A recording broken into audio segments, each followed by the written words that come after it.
The creation of something new is not accomplished by the intellect, but by the play instinct.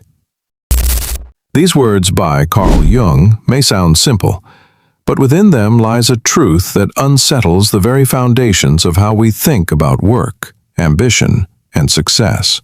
Because what happens when a man refuses to be consumed by endless labor?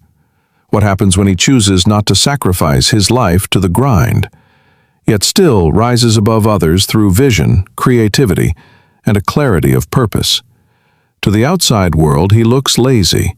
He isn't rushing, he isn't endlessly exhausted, he isn't proving his worth by how busy he appears, and yet he achieves more than those who live chained to their routines. This kind of man disrupts the order society clings to. He reveals something uncomfortable, that maybe the way we've been taught to pursue success is not the only way, and perhaps not even the best way. His ambition is quiet but undeniable, and because it doesn't fit into the narrative of constant effort and sacrifice, it's seen as dangerous. Society fears him because he embodies a freedom most people secretly crave but are too afraid to claim. He is proof that life does not have to be endless toil, that intelligence, creativity, and courage to stand apart can achieve far more than blind labor. And that is what makes him both admired and resented, celebrated and condemned. This is the paradox Carl Jung was pointing to with the figure of the lazy, ambitious man.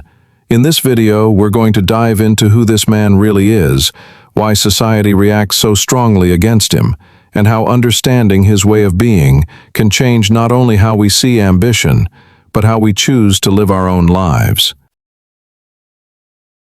Who, then, is this lazy, ambitious man Carl Jung spoke of? At first glance, the phrase itself feels like a contradiction. How can someone be both lazy and ambitious at the same time? Our culture has trained us to see these two qualities as opposites. Laziness as the absence of drive, and ambition as its fullest expression. But Jung was pointing to a far more subtle and far more fascinating type of person. The lazy, ambitious man is not lazy in the sense of apathy, indifference, or lack of direction.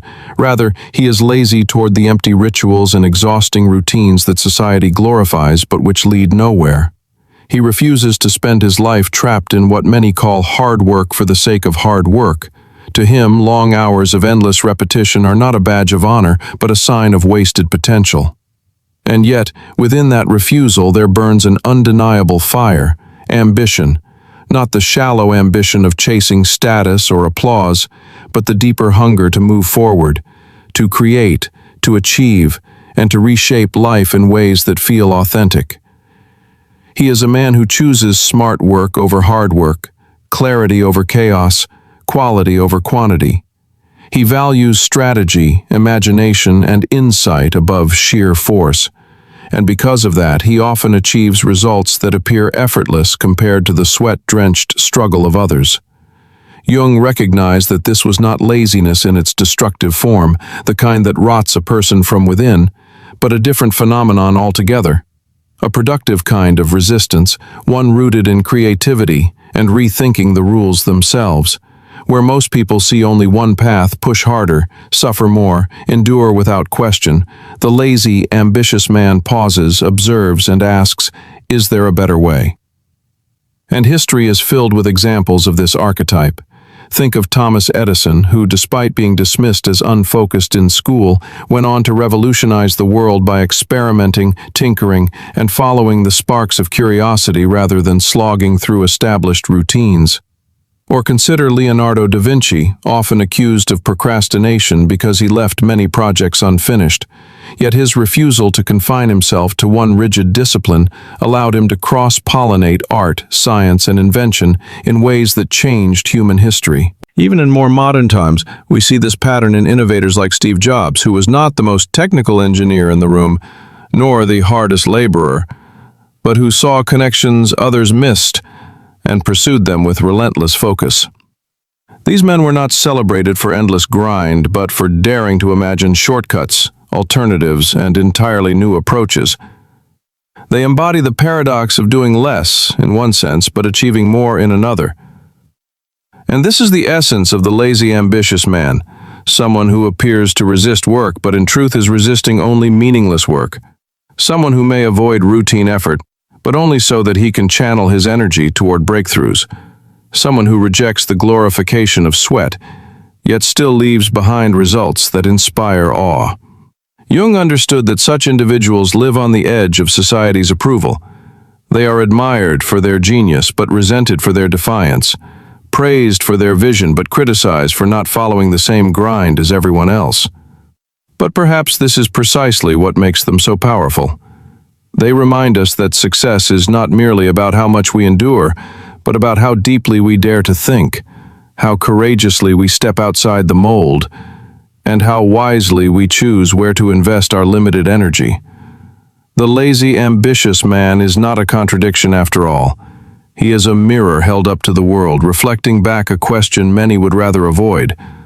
Are we truly working towards something meaningful?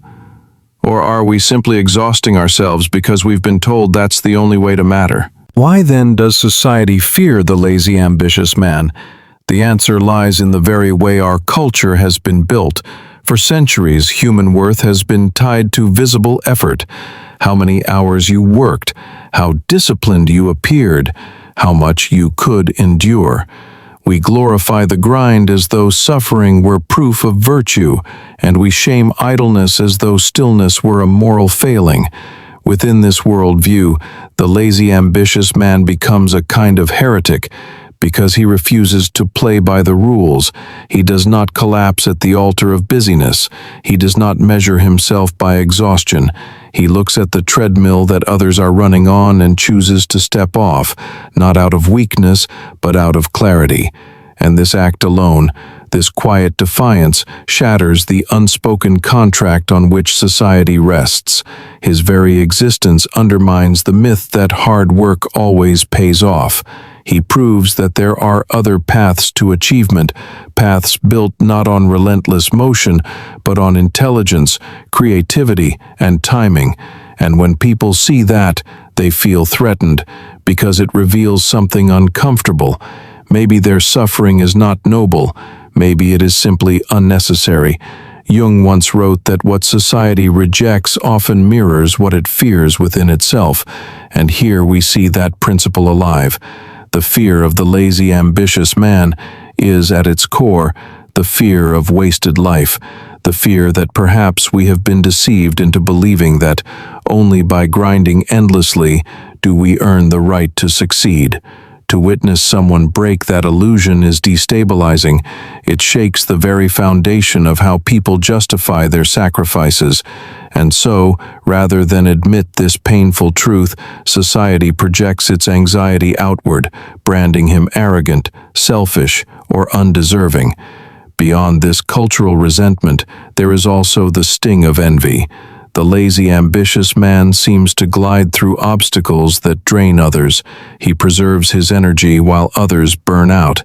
He identifies shortcuts that others overlook. He invests his time not in proving his diligence, but in positioning himself for breakthroughs. And when those breakthroughs come, the contrast is glaring. Those who have slaved away for years, tethered to routine, cannot help but feel a mixture of admiration and bitterness. They whisper that he is lucky, that he cheated, that he avoided the real work. But beneath those accusations lies a quieter truth. They wish they had the courage to do the same.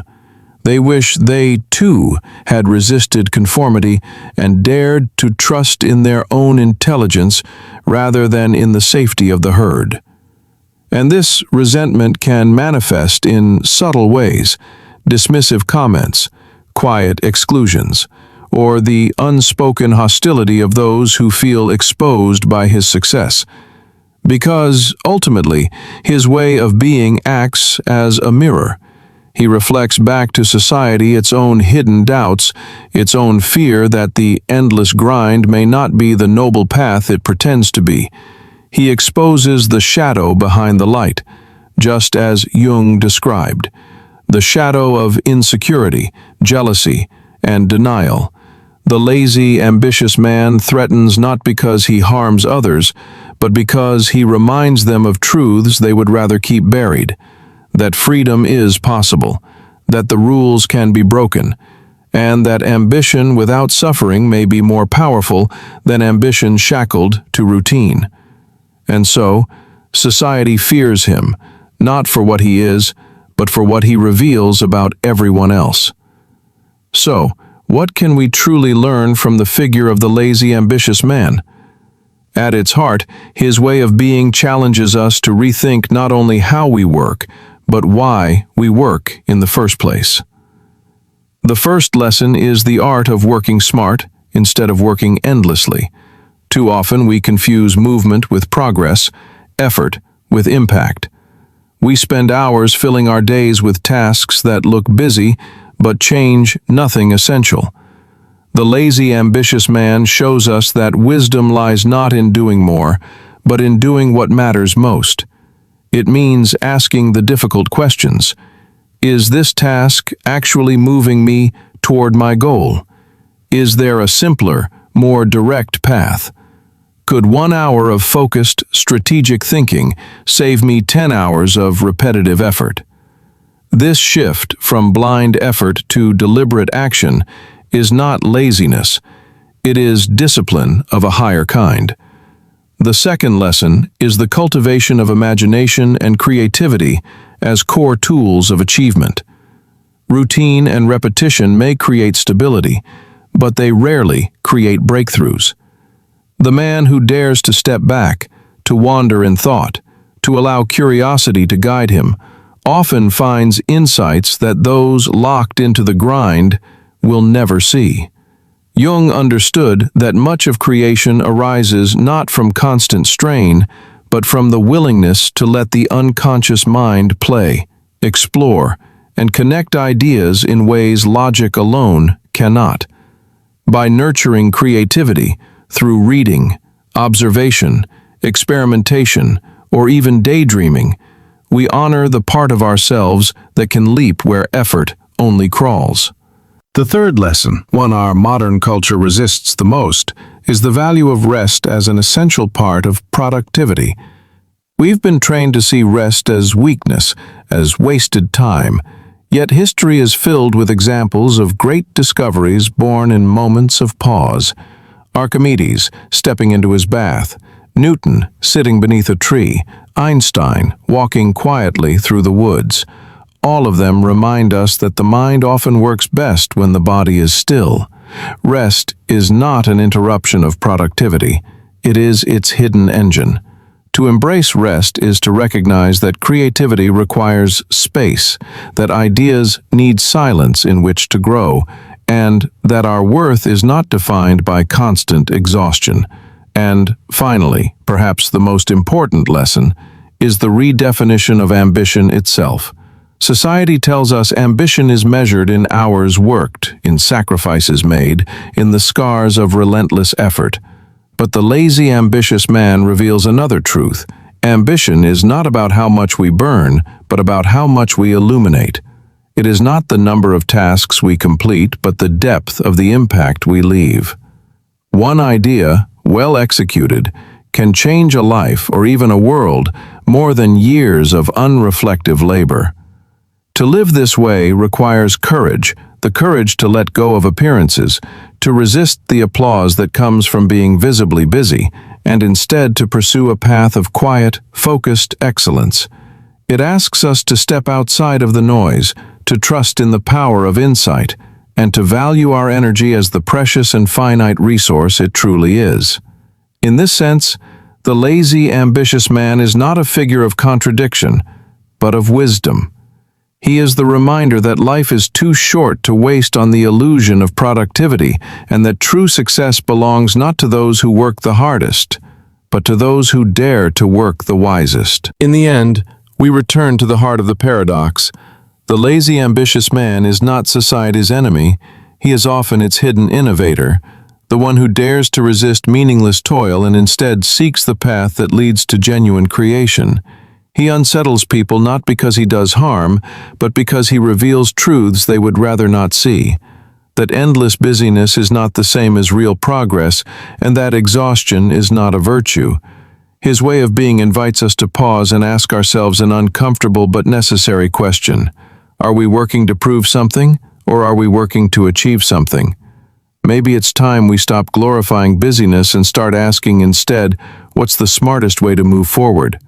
Jung's insight reminds us that there is strength in restraint, that rest can be as powerful as effort, and that vision is often more important than hours spent.